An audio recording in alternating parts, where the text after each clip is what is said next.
This is the new Zoom F3 audio recorder, and as you can see, it's a pretty small, very portable audio recorder, 2 XLR inputs, nice kind of shape, nice design, and Zoom were nice enough to send me one to test out for review. So, to be completely upfront, I'm recording all of the audio in this video using the F3. I've got it plugged into my microphone here. Now, of course, an audio recorder is only as good as the microphone you plug it into, and I'm using the Rode NTG4, which is the mic we use for pretty much all of the videos on this channel. I really like it as a boom mic, but I can also take it out and do interviews and kind of handheld, so I really like it. I've got it nice and close to me, so hopefully that's going to help. The room is not ideal for audio. It's not particularly acoustically treated, so it's a bit echoey, but you know, we're going to press on. You get an idea. This gives you a kind of a sample of what the actual audio sounds like within kind of the whole video. And of course, I've been playing around with this a whole bunch because there's a lot actually to kind of check out and see what's going on here. But we're going to get into it. What makes the F3 a little bit different? Because let me tell you, especially at first, if you're used to audio recorders and you're using them for filming, for commercial stuff, for weddings, whatever it might be, this is quite shocking, but in a really good way. And it actually is really different to how most audio recorders that I've ever used personally have really ever worked. And I really like it. So let's get into a little bit about what the F3 is. You've got 2 XLR inputs here, so pretty standard. There's no kind of microphone on the actual F3 itself, so you are using external mics. Absolutely fine. Much prefer it that way. So we've got 2 XLR inputs. We've got really, really good low self noise as well. The preamps seem to be particularly good. So we're not getting loads of kind of static or a high noise floor or anything like that. Really, really good there as well. And the F3, and this is probably the most important bit, is capable of recording 32-bit floating point audio. Now, it's not just capable of doing that, it only does that. It will only record 32-bit floating point audio. And I think that is incredibly important to the design and the entire philosophy behind the F3. Everything is kind of designed with that in mind. And we'll get on to exactly what I mean about that in a minute. But essentially, it wants to make kind of setting up and then recording the audio as easy and simple as possible. So you really could use this just without really having to look at anything. You don't even have to particularly go into menus or anything like that. In fact, the menus are pretty simple as well. So the whole idea with this is that because you're recording in 32-bit floating point audio, you can pull that back. You know, if you record something way too loud, you can pull that back in post. If you record something incredibly quiet, you can pull that back in post as well, and you're not going to get loads of noise. So if you're not familiar with 32-bit floating point audio, I'll give you a really kind of simple overview of what that means. Essentially, you can think about it a little bit. If you come from a photography background or a video background, you can think of it a little bit like shooting in RAW. It essentially just gives you an enormous amount of information to then push and pull the file in way bigger ways than you would otherwise be able to. It gives you a huge, really, really wide dynamic range. So if you're recording extremely loud things and extremely quiet things, you're going to be able to pull them around and actually get them to where you want. Now, normally, if you record in 16-bit or something like that, if you record and it's too quiet and you need to pull that up in post, no worries, you can do that, but you're going to be pulling up everything. So you're going to pull up all the noise of the room, all of that stuff. And it's not going to be ideal. It's not going to sound very good. If you record things too loud and they clip, which means that it's gone above 0 decibels, you're going to get distortion. It's not going to sound good. You're not really going to be able to do much with it. And probably, depending on how bad it is, it's going to be unusable. Believe me, I've been there. With 32-bit floating point audio, you just have a lot more room in how you want to manipulate the file afterwards. So if things peak above 0 decibels, you can still pull them back.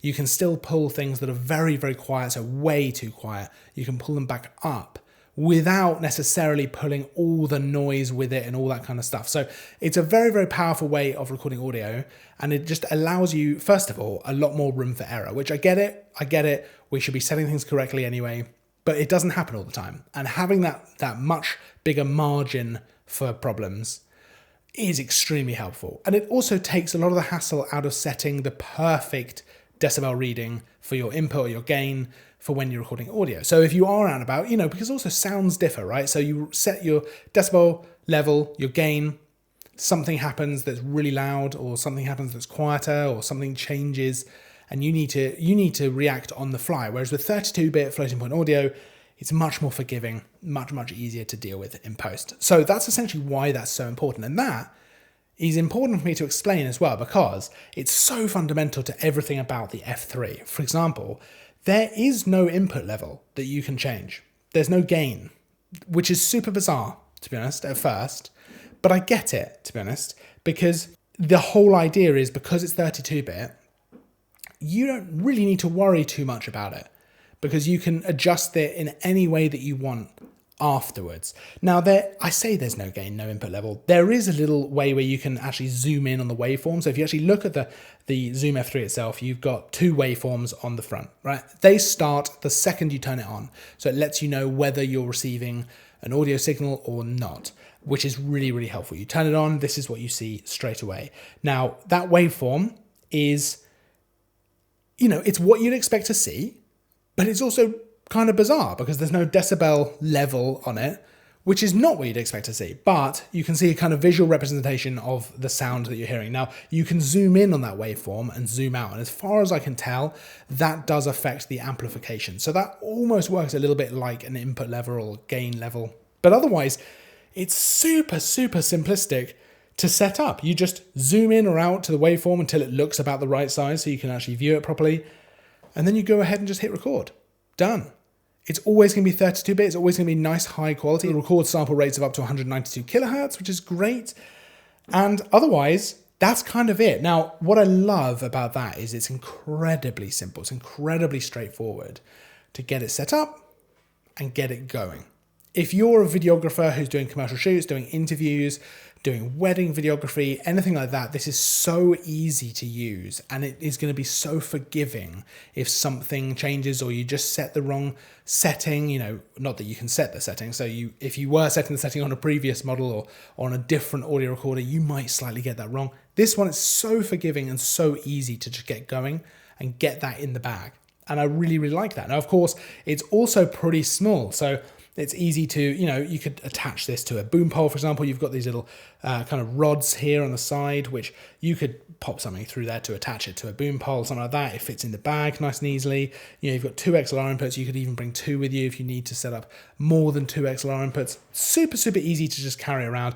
It's not the lightest thing. It's probably heavier than it looks. It's actually a really solid piece of kit. It really seems like it's really well made. Now, there's not a lot of controls on here, but essentially we have got some nice stuff. So for example, we've got our playback options over here. We have got some reasonably limited menus we can use, just change things like sample rate or phantom power or anything like that. But otherwise, it seems like it's all designed to be really easy and straightforward to use. We've got things like the on-off, the record. We've got a nice little light here for recording, so it lets us know that we are recording. There's no light for peaking because, again, with 32-bit, we don't really need a light to say that we're clipping or we're peaking. So that's an interesting thing to see as well. To be honest, this makes perfect sense. Once you think about it, you get your head around it, it makes perfect sense. It just feels a bit strange at first because you're so used to seeing all this stuff on previous and other models, which is interesting. Now, we have got USB-C, which can be used for power and also to actually plug it in for a computer microphone or something like that. We've got a nice micro SD card slot as well, batteries on the back, and then we've got things like line out, headphones, and volume as well for those headphones. Now, even though you aren't really going to be dealing with clipping or anything like that, I still always think it's a good idea to monitor your audio because, it just makes sense, right? You want to be able to hear what's going on in case you're picking up something else or you need to adjust the microphone or anything like that. So even if you're not just checking for clipping, still a good idea to be monitoring it anyway. You've also got a 1/4-inch screw on the back, which is nice for, mounting it on a tripod or mounting it on a light stand or whatever it might be that you want to mount it on. It's always a useful thing to have. Now, there is one thing that this doesn't have, which I kind of wish it did. We've got two XLR inputs here, but we don't have the 1/4-inch jack kind of combo. So it is just XLR. So if you want to plug something in with the 1/4-inch jack, it's not the end of the world.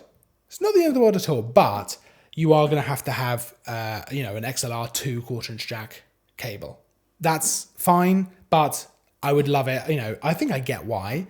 It's not big enough, I don't think, to have the 1/4-inch jack input there. Then I think they'd have to have made the actual whole thing bigger which is fair enough. You know, the design is this, and I think that's fine. I think it's fine that they stuck with that, but it would have been nice to see that. But again, kind of would defeat the point of the size of the whole thing. So I think the F3 is perfect for wedding videographers, for commercial videographers doing interviews, stuff like that. Anyone who needs a good, reliable audio recorder. 2 XLR inputs I think is fine for most uses, and if you need bigger than that, you probably need a bigger system anyway, so I think that's fine. The simplistic nature of this and the ease of use really just make this perfect for newcomers, but also anyone really using an audio recorder like this. Now, I think some professionals will be slightly put off by the lack of, you know, gain, input level, actually dialing in those decibels.